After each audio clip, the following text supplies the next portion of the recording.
My name is Talia T. George, and I was 38 years old the night I finally understood where I stood in my own family. It was my mom's birthday dinner, and I arrived carrying a small carved wooden box, the kind that feels heavier than it looks because of what's inside. Not expensive weight, emotional weight, the kind that comes from children trying to be seen. I didn't come late. I didn't come early. I came exactly on time, like I always do, hoping timing might somehow make the difference. Melanie saw me first. My older sister always does.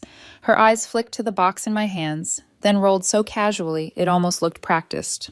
She didn't even lower her voice. She never does. You always have to be the emotional one. She said it the way people say facts, not opinions.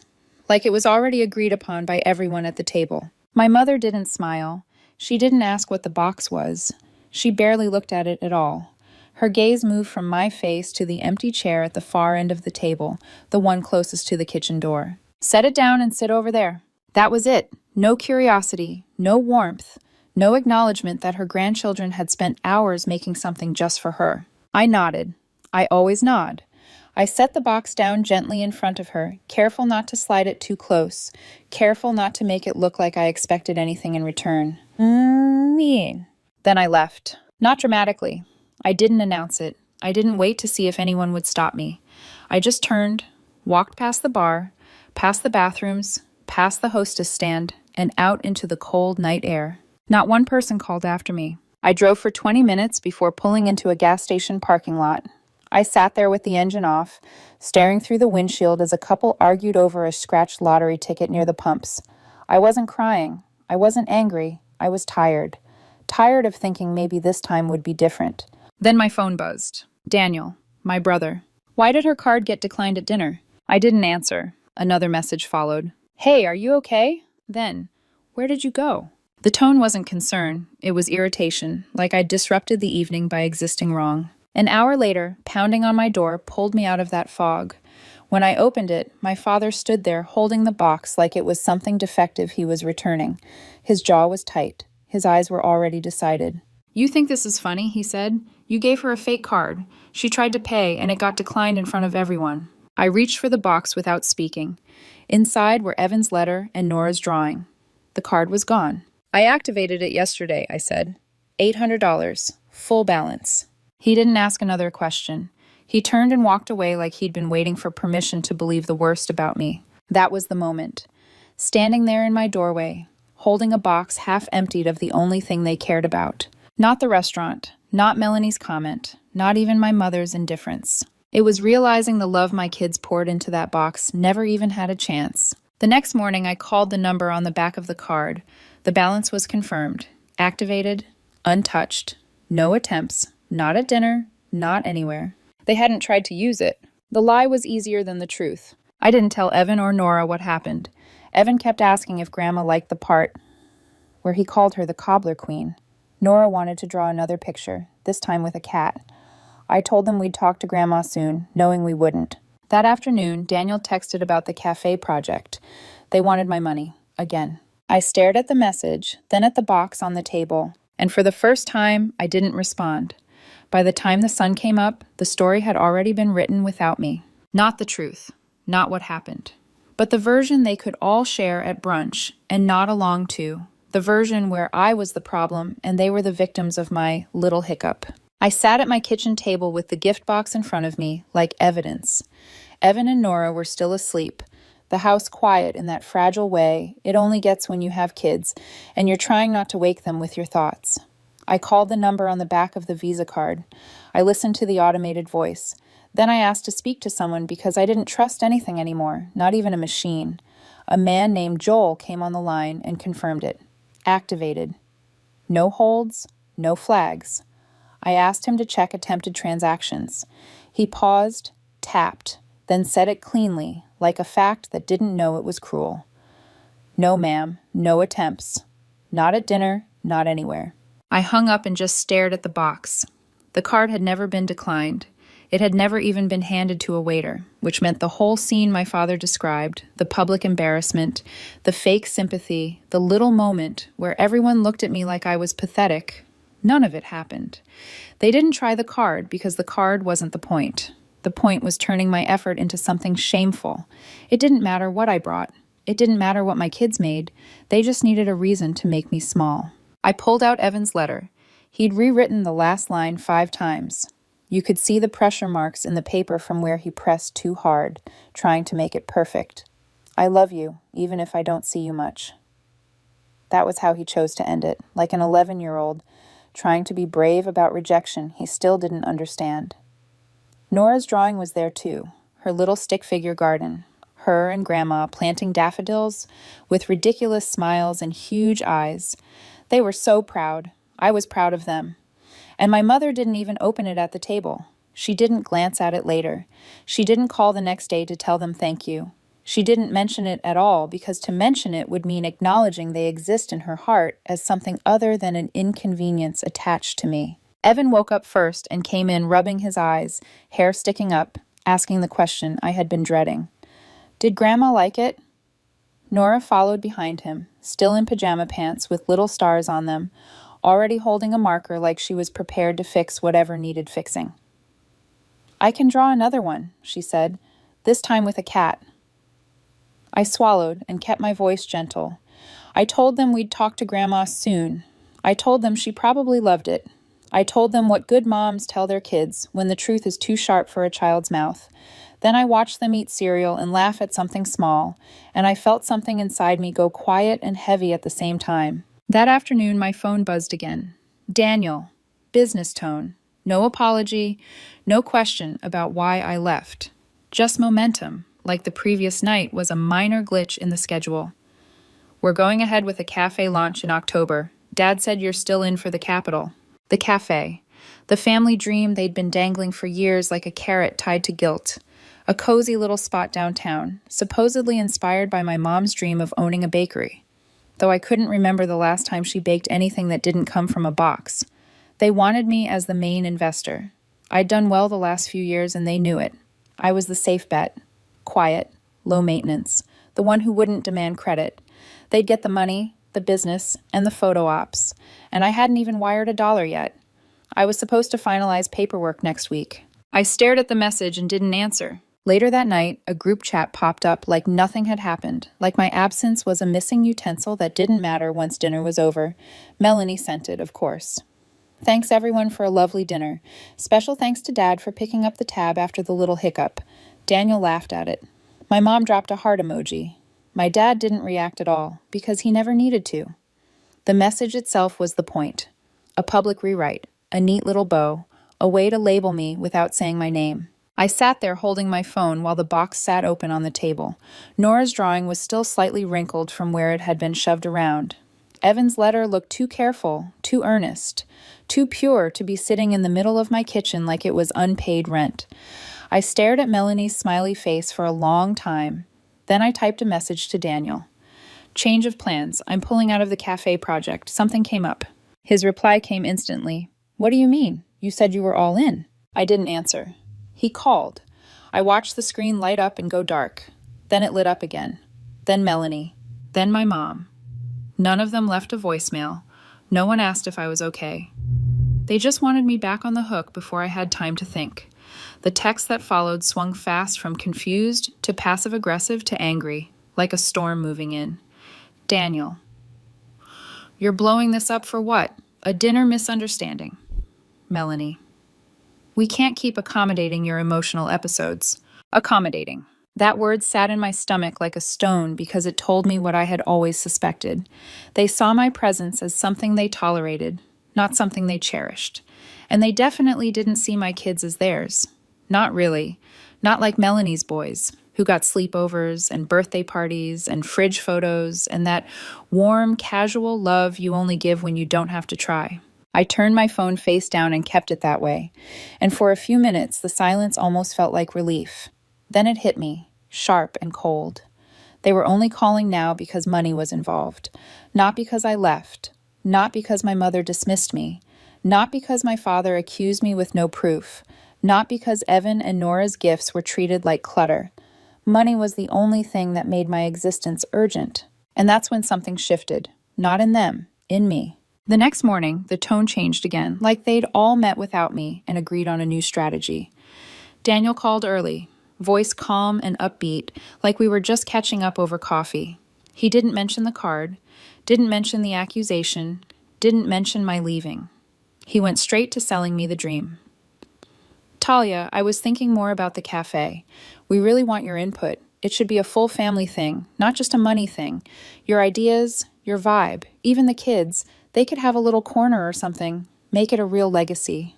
Legacy. He said it like a reward, like my children needed a corner in a place they were never welcome in the first place. Then Melanie texted, "Totally meant the card thing as a joke. We were just messing around. You know how I get.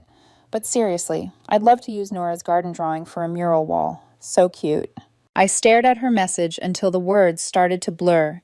Nora's drawing had been crumpled at the bottom of the box when I found it. They hadn't even touched it. And now suddenly it was so cute. Suddenly it was useful. Suddenly it could decorate their little dream, as long as the child who drew it stayed quiet in the background. Then my mom called. I let it ring. She called again. I let it ring again. On the third call, she left a voicemail, her voice soft and careful in a way that used to fool me when I was younger. "Talia, honey, I think there's been a misunderstanding. I really don't want things to get blown out of proportion. This cafe is something I've always wanted. Your father and I talked about it last night. We'd love to have your full support, not just financially, but in every way. Call me." She never said Evan's name. She never said Nora's. She didn't mention the letters, the drawing, the earrings, the box, or the fact that her daughter walked out of her birthday dinner and no one followed. It was like my children's love didn't count because it couldn't be deposited or wired. That afternoon, I was outside pulling weeds in the yard, doing something physical just to stop my head from spinning. My phone rang again. Unknown number. I almost ignored it, but something made me pick up.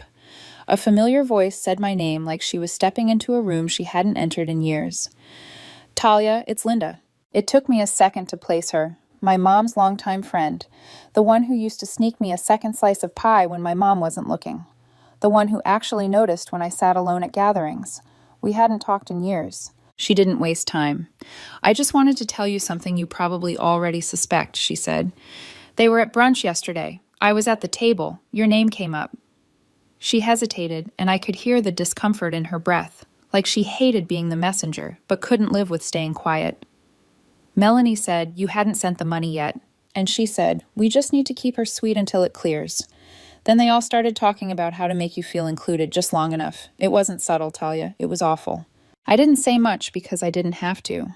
The truth landed with that dull finality you feel when something confirms what you've known for years, but hoped wasn't real. Linda's voice softened. "I know I'm probably going to get flack for telling you, but I couldn't sit with that and not say something. You're a good mother. You and your kids deserve better." When the call ended, I went inside, poured a glass of water, and sat at the same kitchen table where Evan's letter still lay open. My phone felt warm in my hand, like it had been alive. I typed a message to Daniel, the cleanest version of the truth I could manage. "I've decided not to be part of the cafe project. I wish you all the best with it." The read receipt appeared within seconds. Then the typing dots. Then they disappeared. 5 minutes later, he called. I didn't answer. Then Melanie. I let it ring. Then my mom again. They were fast. Panic moves faster when money is involved. By nightfall, my dad emailed me. 3 sentences. "This was your mother's dream. You've let everyone down. I hope you're proud." Not a word about the lie. Not a word about the fake declined card story. Not a word about the way they turned my kids' love into a punchline. Just a guilt trip wrapped in entitlement, like my only job in this family was to be useful. I didn't reply. I sat there in the quiet and realized something that scared me because it was so clear. Cutting myself out of their plans wasn't going to end this. It was going to start something. I thought pulling out of the cafe would be the end of it. I thought they'd be angry for a while, send a few guilt-laced messages, maybe freeze me out like they always did when I disappointed them, and then move on. That was how it usually went. They'd punish me with silence until they decided they needed me again. I gave them too much credit. Because this time, I wasn't just disappointing them. I was refusing my role. And when you stop playing the part people assign to you, especially when that part comes with money attached, they don't let it go quietly. The messages kept coming. Faster now, sharper. Daniel first.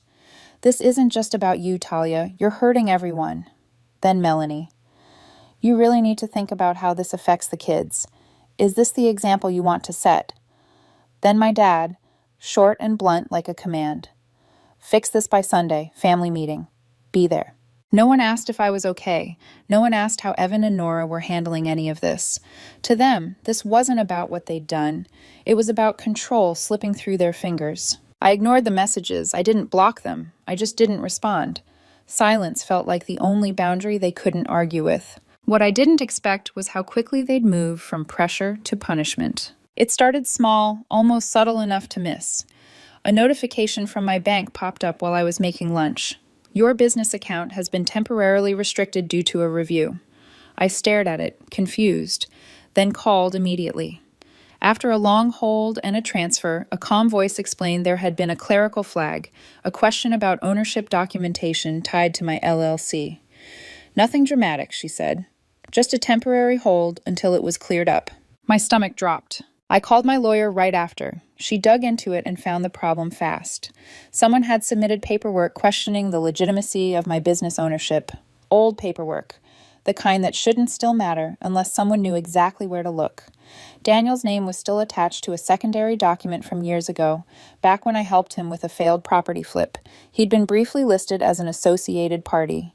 We'd removed him from everything important, but not from everything. I'd forgotten about it. Clearly, he hadn't. My lawyer was calm but direct. This wasn't random, Talia. Someone knew what to file to slow you down. 2 client payments were delayed.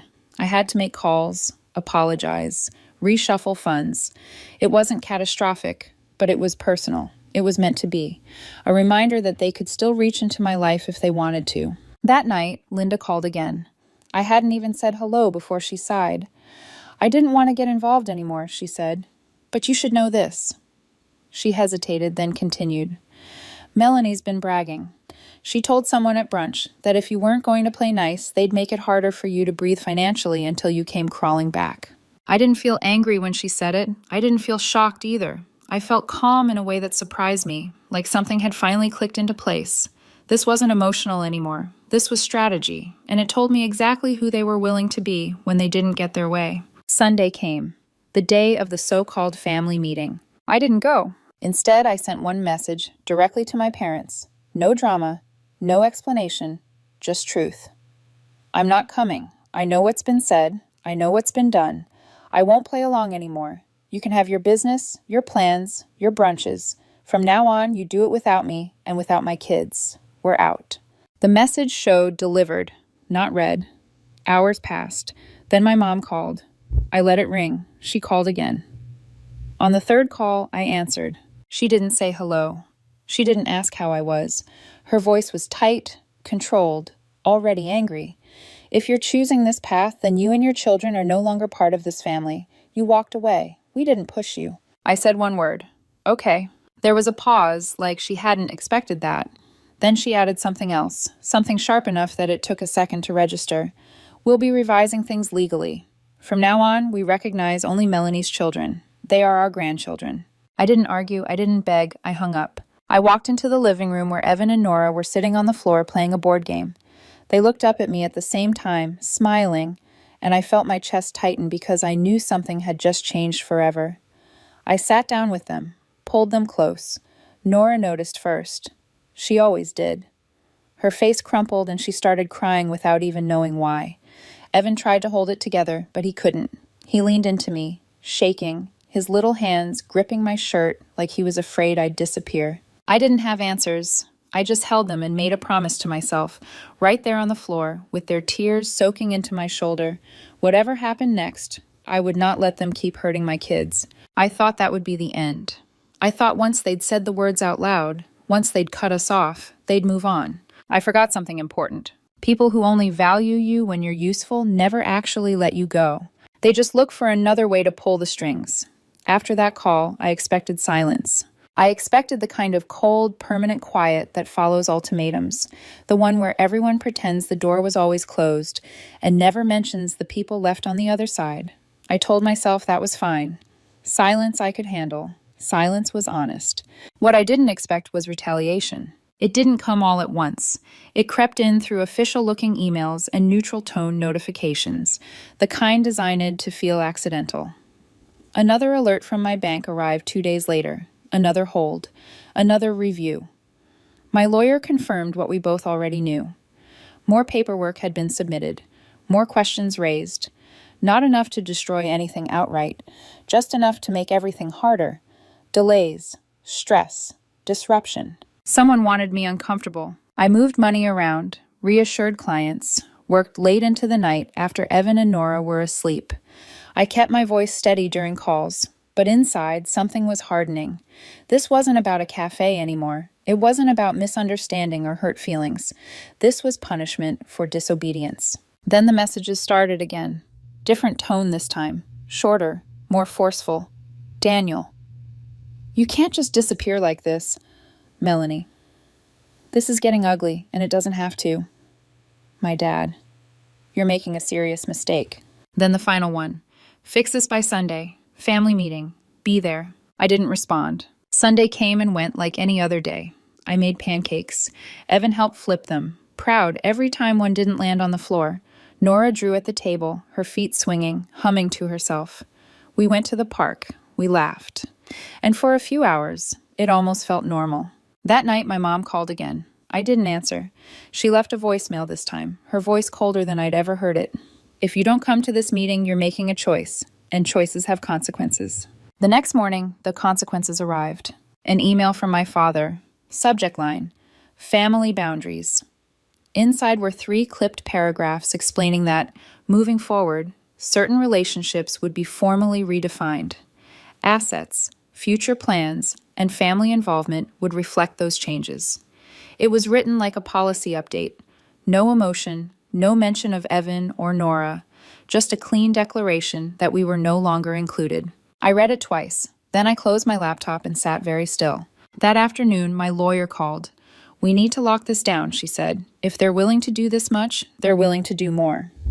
We started the process of severing every remaining tie, every shared document, every old business connection, every loose thread I'd been too trusting to cut before. I didn't tell the family what I was doing. I didn't warn them. I just moved quietly, deliberately, like someone finally accepting that the fire alarm wasn't a drill. A few days later, the real blow landed. It happened at a charity dinner at Nora's school. I almost didn't go. I was tired, emotionally wrung out, but Nora had been excited all week. She wore her favorite dress and kept reminding me it was a fancy night. Evan held on to the raffle tickets like they were treasure. We were standing near one of the tables when I heard Melanie's voice behind me. There she is. I turned. Melanie stood with my parents, all of them dressed like they were attending a gala instead of a school fundraiser. Her boys were darting around, grabbing cupcakes without asking. My mom didn't look at me. My dad gave a brief nod, the kind you give strangers you recognize but don't want to talk to. Then my dad turned to another parent standing nearby and smiled. These are our grandkids, he said, gesturing to Melanie's children. They're the ones that matter to us. He said it casually, like it was nothing. Evan heard it. I saw it in his shoulders, the way they stiffened like he'd been struck. Nora tightened her grip around my leg and looked up at my mom, waiting, hoping. No one looked back. I didn't say anything. I didn't confront them. I crouched down, told the kids we were leaving, and walked them out to the car. Halfway home, Nora's voice was small. Did we do something wrong? I told her no. I told her none of this was about them, and I meant it. But when we got home, Evan went straight to his room and didn't come out for the rest of the night. That was when I knew. Not hoped, not suspected. Knew. There was no fixing this. No waiting it out. No version of reality where they woke up one day and chose differently. The next morning, I sent one email. Short, clear, final. To be clear, I will not be contributing to the cafe. I will not be revisiting any part of the family business. I no longer wish to be included in future family matters of any kind. Consider this permanent. I didn't wait for replies. I didn't check for read receipts. For the first time, I wasn't bracing for what came next. I was done. I thought once I said the word permanent, they would finally accept it. I thought drawing a clear line, putting it in writing, would be enough to make them stop. I underestimated how people behave when their version of the story is more important than the truth. The silence lasted 3 days. No calls, no texts, no pressure. It almost felt like relief. Then an email arrived from my dad. Subject line. Regarding the estate. I actually laughed when I saw it. A short, humorless sound that surprised me. Inside was a polite, sterile message explaining that they were updating wills and formalizing family boundaries. Melanie and her children would be the primary beneficiaries. There would be no future provisions for what he called unengaged descendants. Unengaged. Like Evan and Nora were a subscription they'd canceled. I read it once, then again, just to be sure. Then I closed my laptop and didn't reply. There was nothing to say. I told myself that was the end, that they'd said what they wanted to say and moved on, satisfied they'd made their position clear. I wanted to believe that because it meant I could finally stop looking over my shoulder. A week later, I learned I was wrong. The next encounter was public, which is how they like to do things when they wanted to assert dominance without confrontation. A local community event, a fundraiser tied to the same school Nora attended. I hadn't known they'd be there. I hadn't even considered it. Why would I? They'd made it clear we weren't family anymore. I was helping Evan with raffle tickets when Melanie's voice cut through the room, sharp and amused. Didn't know they let outsiders in tonight. I turned. Melanie stood with my parents like they were posing for a photo that hadn't been taken yet. Her boys were already tearing into cupcakes again. My mom didn't look at me. My dad smiled politely at someone else. Then he said it, loud enough for anyone nearby to hear. These are our grandkids. He motioned to Melanie's children. They're the ones that matter to us. It wasn't said in anger. That was the worst part.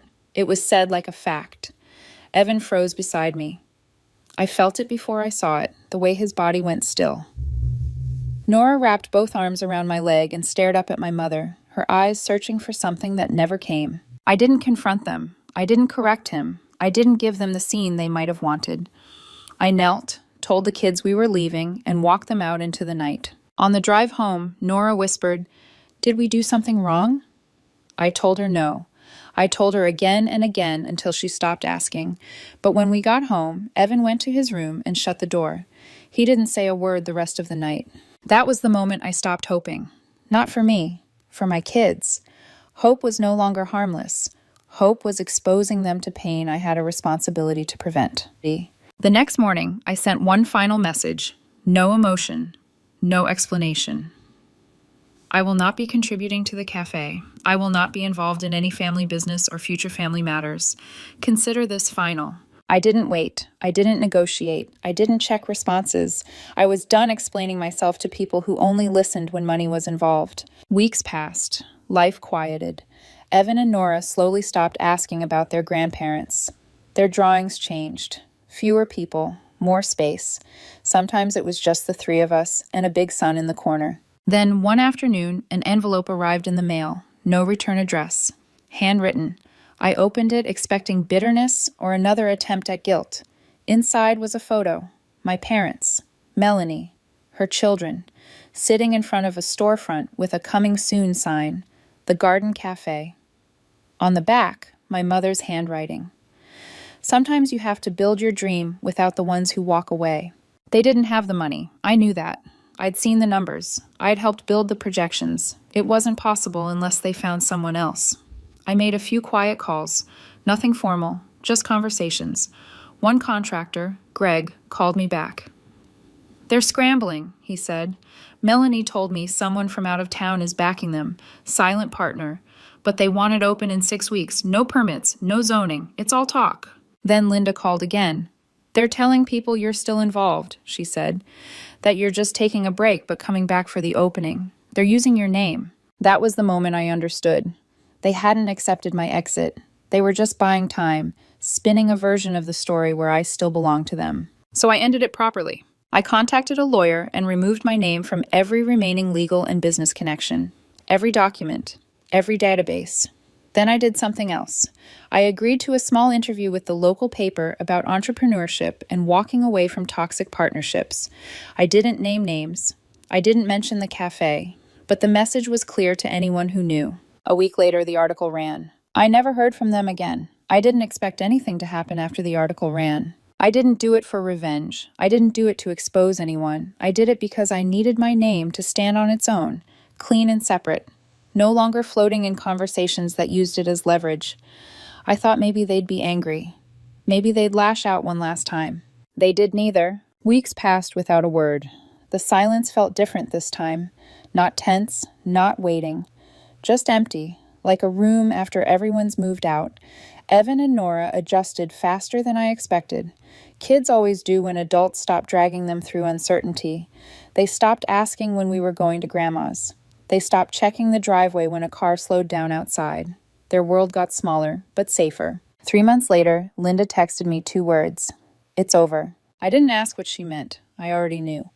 Still, curiosity got the better of me. One afternoon, I drove past the cafe location. The windows were papered over. The sign was gone. The Coming Soon banner hung crooked, edges curled and torn, flapping weakly in the wind. There was no construction noise, no posted permits, no life. It looked exactly like what it was, an idea that never became real. Later, I heard pieces of the story from people who used to be involved. The silent investor had backed out. Apparently, after the article came out, questions were asked, real ones, and the answers didn't hold. There were rumors of unpaid deposits, a contractor threatening legal action, whispers of financial misrepresentation. I didn't chase details. I didn't need them. Then the email came, from my dad. One line, you win. I stared at it for a long time. There was no satisfaction in it. No rush, no sense of victory. Just confirmation. Confirmation that I had never been the problem, that I had been cast as one because it was convenient. I replied with a single word, goodbye. Then I deleted the thread. A week later, I took Evan and Nora to a small coastal town for the weekend. We rented a little place with a fire pit and a view of the water. We ate too much seafood. We stayed up late. One night, Evan sat beside me, poking a marshmallow over the flames. He didn't look at me when he asked, are we ever going to see them again? I watched the fire for a moment, then shook my head. No. He nodded. Okay. Nora leaned against me and fell asleep like that, her head heavy on my shoulder, trusting in a way that felt like forgiveness I didn't deserve, but would spend the rest of my life earning. That was when I understood something I wish I'd learned sooner. Some endings aren't loud. They don't come with apologies or closure or justice served neatly at the table. Some endings are quiet, a door closing, a hand letting go, and the peace that comes when you finally stop hoping it will open again.